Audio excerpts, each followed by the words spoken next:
नवरात्रि हिंदू धर्म का एक महत्वपूर्ण पर्व है जिसमें मां दुर्गा के 9 रूपों की 9 दिनों तक पूजा की जाती है। नवरात्रि के पहले दिन मां शैलपुत्री की पूजा होती है, जो मां दुर्गा का पहला रूप है।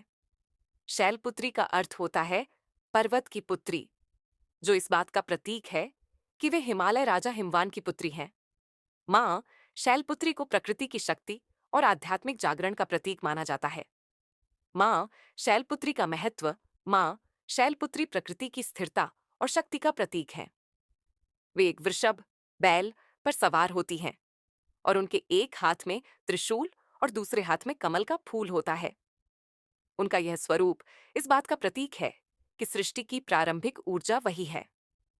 शैलपुत्री की पूजा से जीवन में स्थिरता, शक्ति और आत्मशुद्धि प्राप्त होती है, जो आध्यात्मिक यात्रा के लिए आवश्यक है।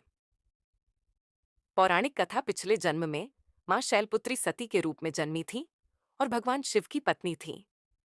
एक विवाद के कारण उन्होंने यज्ञ में स्वयं को अग्नि में समर्पित कर दिया।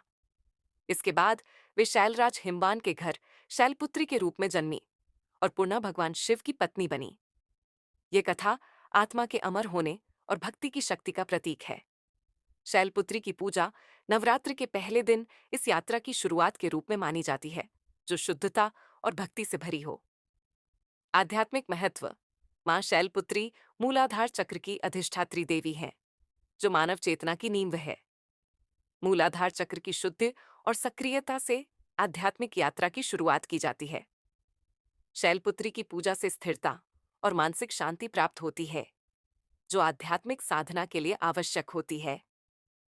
अतः मां शैलपुत्री नवरात्रि के पहले दिन की पूजा के लिए आदर्श देवी मानी जाती हैं, जो हमारी आध्यात्मिक यात्रा की नींव रखती हैं।